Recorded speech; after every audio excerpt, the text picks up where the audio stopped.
after my girlfriend of 5 years stole my $10 million chocolate company. I was locked out and left with nothing. She took my life's work, my recipes, and our entire future. She and her new partner thought they had gotten away with it, but they overlooked one small detail about the ingredients, a secret only I knew.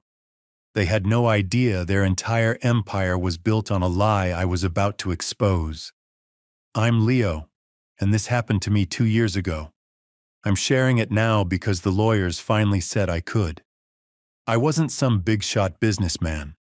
I made chocolate in a converted garage in Portland. Small batches, the kind where you actually taste the fruit notes in the cacao. I'd been doing this for 2 years when I met Isabella at the Portland Saturday market. She tried my 72% Madagascar bar and actually got the flavor notes right. Not many people can taste tobacco undertones in chocolate. You need better packaging, she said, turning the bar over in her hands. I need customers who care more about taste than packaging. Why not both? That was Isabella, always seeing angles I missed. She had this way of tilting her head when she was thinking, like she was physically looking at problems from different perspectives. We dated for 2 years before starting Aurelia Cacao together. The name was her idea. Aurelia means golden, and she said that's what happened to everything I touched. I should have paid attention to what gold meant to her versus what it meant to me. By year 5, we had 13 boutique stores carrying our bars. Nothing huge, but enough to quit our day jobs. Then Julian Vance showed up. Isabella pitched him as our growth catalyst. She'd met him at some food entrepreneur conference where he was speaking about scaling artisanal brands for the modern market. I should have run when I heard that title. He owned a private equity firm called Vance Ventures that specialized in food brands. Villains in real life rarely are. "Leo, you're an artist," he said during our 3rd meeting, leaning back in our mismatched office chairs. "I respect that. My mother was a painter. But art doesn't scale. You know what does? Systems." He showed us a presentation on his laptop. Professional kitchens, automated tempering machines, national distribution, Whole Foods, Target, airport shops. The numbers made sense. That was the problem. We could maintain quality, he insisted. Same recipes, just more efficient processes. Efficiency in chocolate means shortcuts, I said. Our bars take 18 hours because that's how long proper conching takes. In your current setup, yes. But with proper equipment, it's not about equipment. It's about time. Chocolate needs time. Isabella kicked me under the table. Later, she said I was being close-minded. She started changing after Julian became a regular presence. 8 months after Julian arrived, everything shifted. We'd been arguing more about bean sourcing, about pricing, about the vision for Aurelia. She wanted to add chocolate-flavored protein bars to our line. I said that wasn't chocolate.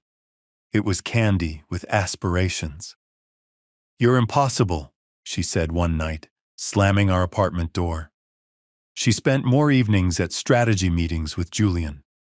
I spent more time alone in the workshop, trying to perfect a new single-origin bar from Ecuador.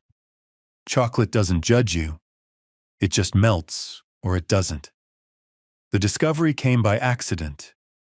I was looking for a supplier invoice on Isabella's laptop. She'd borrowed mine after spilling wine on hers. Her email was open.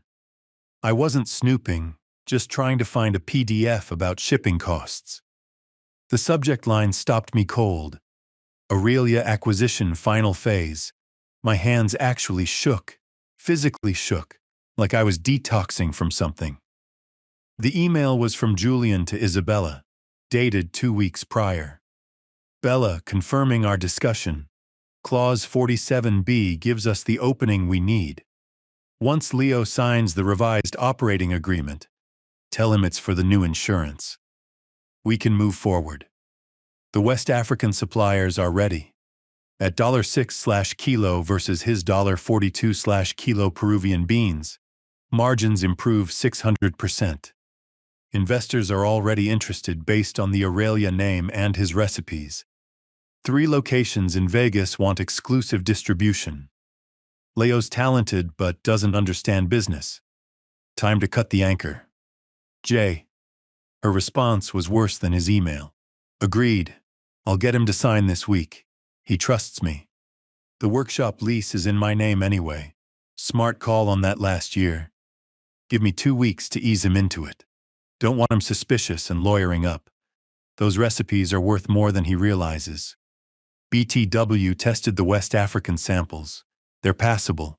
Add enough vanilla and sugar, no one will know. B. I read it 6 times. Each time hoping the words would rearrange into something else. The timestamps showed they'd been planning this for months. While I was teaching her about conching times and fermentation, she was learning how to steal everything I'd built. While we were sharing a bed, she was sharing my secrets with Julian. I sat in the workshop until sunrise, surrounded by the smell of chocolate I'd never sell, trying to understand how I'd missed it. But that's the thing about betrayal. It works because you don't see it coming from people you love. I confronted her that night. She glanced at it, then kept chopping onions. Didn't even have the decency to look surprised. It's not personal. 5 years isn't personal. You're an artist, not a CEO. The exact words from the email she'd been rehearsing. I did what was best for the company. You mean what was best for you? She set down the knife, wiped her hands on a towel. Leo, you make beautiful chocolate. But beautiful doesn't pay bills. Beautiful doesn't get us to retirement. Julian knows how to build something real. This is real. What we built is real. It's a hobby that pays. There's a difference. And us. What was that? 20 minutes later, she was gone. Packed a bag and left for what I later learned was Julian's condo downtown. She took her laptop, but left the engagement ring I'd been hiding in the cocoa powder container, waiting for the right moment. Guess she saved me that embarrassment. The next morning, there was a security guard at my workshop. My workshop. Some kid, maybe 22, embarrassed to be there but doing his job. He handed me a box with my personal items and a letter from a lawyer. The lock had already been changed. "I'm sorry, sir," the kid said. "I'm just supposed to make sure you leave peacefully." I looked through the window at my melangers, my roaster, the shelves of beans I'd personally selected. Isabella was inside with someone in a suit, pointing at equipment like she was giving a tour. I spent the next year in freefall, got a job as a line cook at a diner that specialized in hangover food. My grandfather called one night. He'd been my first customer, back when I was 12 and making chocolate in my mom's kitchen, with a hairdryer and a mixing bowl. "Haven't gotten my monthly shipment," he said. He was 84 and acting like this was about chocolate, not about checking if I was still alive. I told him everything. The betrayal, the lawyers, the security guard, the way Isabella had looked at me like I was a stranger, the way my own recipes were being sold without me. "You know what?" he said after a long pause. "Con artists always make the same mistake. They think everyone's as dishonest as them. What's that supposed to mean? It means they probably cut corners you haven't thought of. You just need to look. Grandpa, they have lawyers. They have my recipes. They have everything. They have everything except integrity. In my experience, that's what trips people up." That conversation changed everything. I stopped feeling sorry for myself and started thinking, if they'd screwed me, who else were they screwing? The investigation took 14 months. Not weeks, like in the movies, over a year of digging through public records at the library after my shifts. I smelled like fryer oil and desperation, hunched over computers meant for job seekers and teenagers. But with Aurelia, he'd gotten ambitious. They were claiming to use beans from Montana Escondida, a Peruvian cooperative I'd spent 3 years building a relationship with. Those beans cost $42 per kilo. The investor documents I found online showed they were selling chocolate at prices that only made sense if beans cost $6 per kilo. I still had Elena's email from the cooperative. We'd exchanged hundreds of messages over the years about harvests and fermentation techniques. From a library computer, I created a fake European buyer account, EuroBuyerDark, at protonmail.com. My message was simple. Interested in purchasing Montana Escondida beans for new Swiss boutique chocolate line. Can you confirm availability? Elena replied within a day. Dear buyer, we are honored by your interest. However, I must inform you that we have not sold beans to any new clients this year. Our entire harvest is committed to existing partners. Curiously, we have been approached by a company called Aurelia International LLC claiming to be our exclusive distributor. This is false. We have no relationship with them. May I ask how you heard of our cooperative? My pulse hammered. Aurelia International LLC, not even our original company name. I wrote back carefully. I tasted chocolate claiming to use your beans. The packaging showed photos of your farms. This concerns me as a buyer who values authenticity. Elena's next email contained a bomb. This is troubling. No company has permission to use our name or images. We've been receiving offers from shell companies wanting to buy similar beans from neighboring plantations, places we would never work with due to their labor practices. If someone is falsely claiming to use our beans, this is fraud. Over the next months, I became obsessed. Julian's investor documents were public record. He was raising $10 million for Aurelia Gold's expansion, claiming exclusive partnership with Montana Escondida. But shipping records told a different story. Aurelia International LLC was importing beans from Plantation Grande SA, a massive operation in Ivory Coast. I found news articles about them clear-cutting protected forest, paying workers $2 a day, children in the fields during harvest season. The math was simple. Tell investors you're buying premium beans at $42/kilo. Actually buy commodity beans at $6/kilo. Pocket the difference while trading on my reputation and relationships. The twist came 6 months into my investigation. I'd convinced Elena to do a video call, building trust by sharing my story. Her face was weathered from sun, honest in a way I'd forgotten faces could be. Mr. Leo, she said when she saw me. I thought I recognized the writing style. You visited us 3 years ago, yes? Stayed for the harvest festival? You remembered? You're the only buyer who helped with the harvest. My father still talks about the gringo who climbed trees like a monkey. We both laughed. Then her expression darkened. This fraud, it's worse than you know. Plantation Grande is notorious. They clear-cut protected forest. Workers sleep in metal sheds, children in the fields. And there's something else. She pulled up a photo on her phone. Isabella at the harvest festival, posing with the farmers' children. The same photo in the fraudulent investor prospectus. Your ex-girlfriend visited us. She hadn't been seduced by his vision. She'd been the architect from the beginning. Mr. Leo, we will help you. My board has prepared an affidavit stating we have no relationship with this Aurelia Gold. We have GPS coordinates proving their beans come from Plantation Grande. Use this. Stop them. After we hung up, I sat in the dark library, reframing everything. Every kiss after her Peru trip. Every reassurance that we were building something together. Every moment in our workshop, all performed while she planned my execution. But anger wasn't useful anymore. I had work to do. Sarah Jenkins had broken 3 major food fraud stories. Her blog, The Honest Plate, commanded respect from the FDA to the New York Times. If anyone could make this story matter, it was her. My email took 3 days to write. Subject line, Investment Fraud and Rainforest Destruction hidden in your chocolate. I attached everything. 23 documents, shipping records, investor materials, Elena's affidavit, GPS coordinates of deforestation, photographs of child workers from Plantation Grande, 200 pages of evidence. 3 years of my life reduced to PDF files. Sarah replied within an hour. They're doing a launch event? Big party for investors and media.